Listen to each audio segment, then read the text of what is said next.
Hi, welcome back to our channel Study Buddies. In today's video, we'll be focusing on the second part of this chapter, which is energy. Energy can be defined as the ability of the physical system to do work. The SI unit of energy is joules.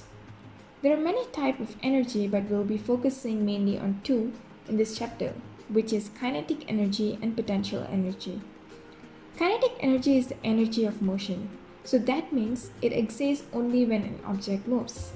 So when an object is static, the kinetic energy is equals to 0. The equation to calculate kinetic energy is 1 over 2 mv squared, whereby the m is the mass and v is the velocity. Let's say a box weighing 20 kg moves at a speed of 6 meters per second.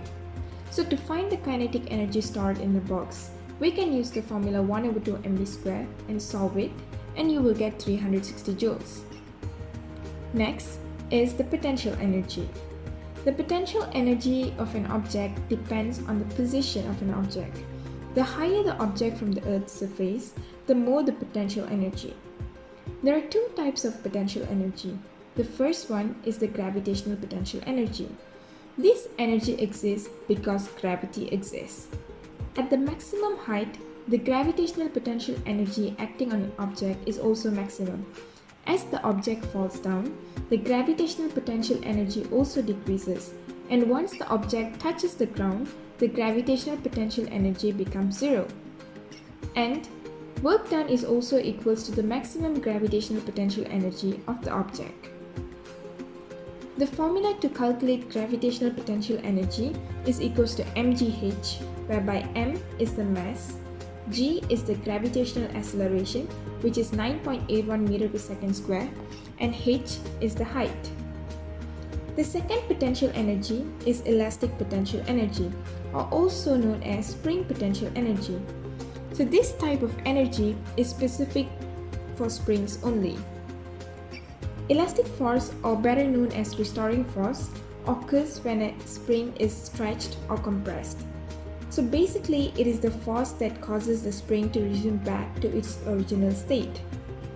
The formula to calculate the elastic force is F is equals to negative kx, and this is known as Hooke's law. The negative exists because the force has to be in negative since it's always acting in the opposite direction of x. So remember to only use the negative when you're calculating the elastic force.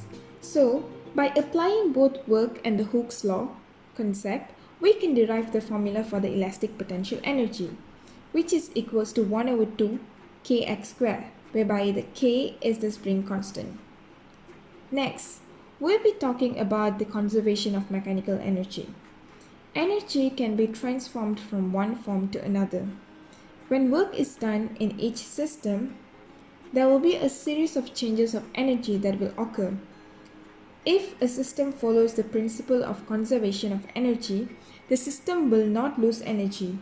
So that means the total initial energy is equals to the total final energy. While on the other hand, there are also non-conservative systems. So in this system, the energy will be lost due to the work done to overcome the non-conservative forces like frictional force. However, the total energy in the system is still conserved. So initial energy is equals to the final energy plus the work done.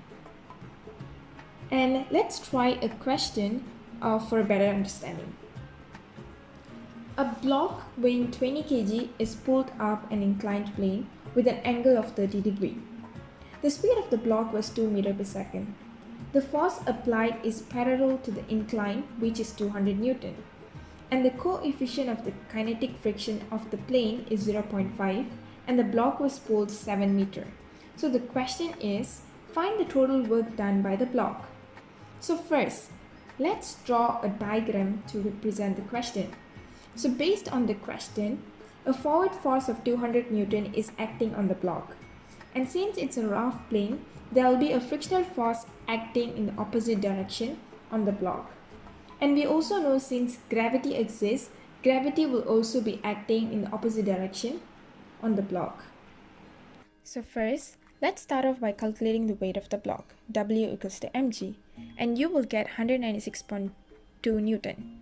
Take note that since we'll be calculating the work done later, we need to make sure that the force and the displacement are parallel, which is why we need to find the gravitational force and the frictional force that's parallel to the inclined plane by resolving the weight into x and y component. So now, let's find the frictional force first. The formula to find frictional force is mu r, whereby mu is the coefficient of the kinetic friction and r is the normal reaction force. Normal reaction is a force exerted by the object to counterattack the weight of the object, and it's always perpendicular to the surface of the contact, which in this case is the inclined plane. So the formula to find r is W cos theta, and when you solve it, you will get 84.96 Newton. Next, let's find the gravitational force. For gravitational force, we need to use W sin theta, and you will get 98.1 Newton. As for the pulling force, since it's already parallel to the inclined plane, you can use it straight away to calculate the work done. So the formula used to calculate the work done is W equals to force multiplied the displacement. And finally, to find the work done by the block, you need to find the net work acting on the block. And once you solve it, you will get 120.47 joules. And that's the end of this video. Thank you so much for watching, and if you like this content of this video, don't forget to like, subscribe and press the bell icon. And if you have any questions, feel free to ask in the comment box below. Ta-ta! See you all in the next video.